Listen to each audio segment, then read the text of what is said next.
तमाम साथियों को मेरी तरफ से सलाम व आदाब। आज का हमारा मौजू बहस जिस पे हमने आज गुफ्तगू करनी है वो नावल फसाना आज़ाद का ख़ुलासा है। नावल फसाना आज़ाद जो है इसके मुसन्निफ़ पंडित रतन नाथ सरशार हैं। पंडित रतन नाथ सरशार जो लखनऊ के रहने वाले थे, उन्होंने ये नावल लिखा हुआ है। फसाना आज़ाद एक उर्दू का नावल है जो कई बरस पहले लखनऊ के एक अखबार में शाया हुआ था। ये नावल किस्तवार नावल था और अपने वक्त का मकबूल तरीन नावल था, जो उर्दू के एक बेहतरीन अदीब पंडित रतन नाथ सरशार ने लिखा है। ये नावल 1 साल तक शाया होता रहा और हर तरफ इसकी धूम मच गई। बाद में इस नावल को किताबी शक्ल दी गई। फसाना आज़ाद के अंदर जो अहम किरदार हैं वो आज़ाद हैं, जो कि एक आलिम व फाजिल शख्स हैं। हर मज़मून में उनके मालूमात हैरान कुन थी। वो ज़हीन होने के साथ साथ नहायत ताकतवर भी थे। बड़े बड़े पहलवान भी उनसे डरते थे। शहसवार, तैराकी, शायरी क्या चीज़ थी, वो सब कुछ कर सकते थे। आसान लफ्ज़ों में कहा जाए तो वो हर फ़न में एक माहिर मौला थे। इस नावल का जो दूसरा अहम किरदार है वो है खूजी, जो असल में इस कहानी का दिलचस्प किरदार है। पतले दुबले कमज़ोर आदमी, अफ़ीम के रसिया, इतना कि अगर एक दिन अफ़ीम ना मिले तो उनकी जान निकलने लगती थी। यूँ तो वो बहुत कमज़ोर थे, उनमें किसी से मुकाबला करने की कोई हिम्मत न थी, मगर वो हर किसी से लड़ते रहते थे। मार खा लेते मगर बाज नहीं आते थे। खूजी और मियाँ आज़ाद की मुलाकात एक नवाब के यहाँ होती है, फिर वो दोनों दोस्त बन जाते हैं। किसी शहर की एक खूबसूरत और पढ़ी लिखी लड़की से आज़ाद मियाँ की मुलाकात होती है। आज़ाद को शादी का पैगाम देते हैं, मगर वो शर्त रखती है कि तुर्की जाओ और तुर्कों के साथ मिलकर रूस के ख़िलाफ़ जिहाद करो। अगर तुम फातिह ठहरे तो हम शादी कर लेंगे। आज़ाद इस तरह शर्त को सुनते ही खूजी के साथ तुर्की की तरफ रवाना हो जाते हैं। फसाना आज़ाद दरअसल इस सफ़र में पेश हालात व वाक़ात की दास्तान है। सफ़र के दौरान ही वो एक शख्स से छोटे आलिम का किस्सा सुनकर उसको देखने जमलदीपुर पहुंच जाते हैं। वहां आमिल मजमुए में अपनी ताकत की शेखियाँ बगा रहा था। एक हाथ मारकर पहलवान को पलट देता था और अकड़ कर कहता है कोई जो आजमाए ज़ोर। ये सुनकर आज़ाद मियाँ लंगोट कस कर मैदान में उतर जाते हैं और चिट से कलांच मारकर आमिल को चारों शाने चित कर देते हैं और फरमाते हैं, बता काट लूँ नाक, कतर लूँ कान। ये मंज़र देखकर गांव वाले लोगों के सामने आमिल के बजाय आज़ाद मियाँ की वाह वाह हो जाती है।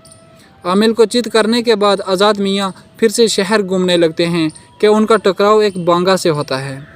इस बांगे को अपना बांगा होने पर बहुत मान था। इसकी वजह से कोई भी संदली सूट नहीं पहन सकता था।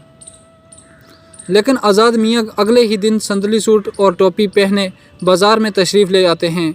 ये बात जो ही बांके को पता लगती है, वो चला आता है और कहता है, उतार संदली टोपी गुस्ताख। ये सुनते ही आज़ाद मियाँ उस बांके के सर से ही टोपी उतार कर उसे रह गुज़र दर्जी की टोपी पहना देते हैं। ये देखकर लोगों की गुगियाँ बंद हो जाती हैं। एक दिन आज़ाद मुनादी करवाते हैं कि सुबह मैं अपने फ़न के करतब दिखाऊंगा, और लोगों को तरह तरह की करतब दिखाते हैं। यूँ नवाब साहब के दरबार में बैठे एक मसाइब ने कहा, एक आलिम शहर से आया है, कहता है सारी किताबें चाट गया हूँ, सच को झूठ कर सकता हूँ, मगर वो खुदा को नहीं मानता, पक्का मलहद और मुनकर है। आज़ाद मियाँ के दिल में मसाइब की बात सुनकर आलिम से मिलने का ख्याल पैदा होता है। नवाब साहब आलिम को दरबार में बुलवाते हैं। आलिम और आज़ाद मियाँ आमने सामने आ जाते हैं।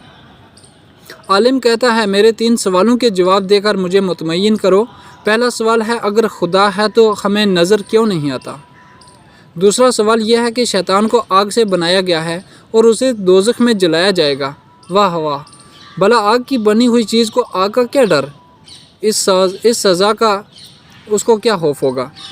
तीसरा सवाल ये करते हैं कि जो करता है अल्लाह करता है, फिर इंसान का क्या कसूर है? आलिम के मुश्किल तरीन सवाल सुनकर चारों जानिब सन्नाटा छा जाता है। आज़ाद मियाँ उसके सवाल सुनकर एक मट्टी का डेला खींचकर उस मुनकर की खोपड़ी पर मारते हैं। आलिम चिल्लाते हुए बैठ जाता है और कहता है, तुझे सवालों के जवाब नहीं आते तो तू मारने पर उतर आया है। नवाब साहब भी आज़ाद से इस हरकत की वजह दरियाफ़त करते हैं। आज़ाद मियाँ कहते हैं कि मैंने तो तीनों सवालों का जवाब दिया है, अगर ये कदरदान होता تو مجھے گلے سے لگا لیتا۔ اس کا پہلا سوال تھا کہ خدا ہے تو ہمیں نظر کیوں نہیں آتا؟ اس بات کا جواب یہ ہے کہ اگر اس ڈیلے سے اس کو چوٹ لگی ہے تو پھر چوٹ ہمیں نظر کیوں نہیں آئی؟ اس نے کہا شیطان کو دوزخ میں جلانا بیکار ہے کیونکہ وہ خود آگ کا بنا ہوا ہے۔ تو میرا جواب یہ ہے کہ یہ بھی تو مٹی کا بنا ہوا ہے، اس کی کھوپڑی بھی مٹی کی بنی ہوئی ہے، پھر یہ مٹی کا ڈیلا لگنے پر کیوں بنا گیا؟ پھر اس کا تیسرا سوال تھا کہ جو کرتا ہے اللہ کرتا ہے تو انسان کا کیا قصور ہے؟ پھر اسے ڈیلا مارنے کا قصوروار مجھے کیوں ٹھہرایا جا رہا ہے؟ آزاد کے جواب سن کر سب دنگ رہ جاتے ہیں اور وہ ان کی واہ واہ ہو جاتی ہے۔ آزاد دوران سفر بیمار پڑ جاتے ہیں، بہت کوششوں کے بعد حالات بہتر ہوتے ہیں اور پھر دوبارہ سفر شروع کرتے ہیں اور لکھنؤ جا پہنچتے ہیں۔ لکھنؤ میں آزاد کا نواب صاحب کے دربار میں آنا جانا لگا رہتا ہے، روز کی الگ الگ موضوعات پر بحث کی جاتی ہے۔ آزاد خوجی کے ساتھ سفر کرتے ہوئے بڑے لطف حاصل کرتے ہیں اور سفر کرتے کرتے ہر جگہ اپنے کارناموں کی فہرست میں اضافہ کرتے جاتے ہیں۔ آخرکار وہ سمندر کے راستے ترکی کے سفر پر روانہ ہو جاتے ہیں۔ ان کے ساتھ خوجی بھی سفر کا ارادہ رکھتا ہے، لیکن پانی دیکھ کر گھبرا جاتا ہے اور سفر کے لیے انکار کر دیتا ہے۔ آزاد میاں خوجی کی حماقتوں سے ذرا گھبرائے ہوئے تھے، لیکن مرزا صاحب کے ساتھ مل کر سوچتے ہیں کہ خوجی کو افیم پلا کر بے ہوش کر دیتے ہیں اور چارپائی پر ڈال کر جہاز میں لے جاتے ہیں۔ اسی طریقے پر عمل کر کے خوجی کو بھی جہاز میں سوار کر دیا جاتا ہے۔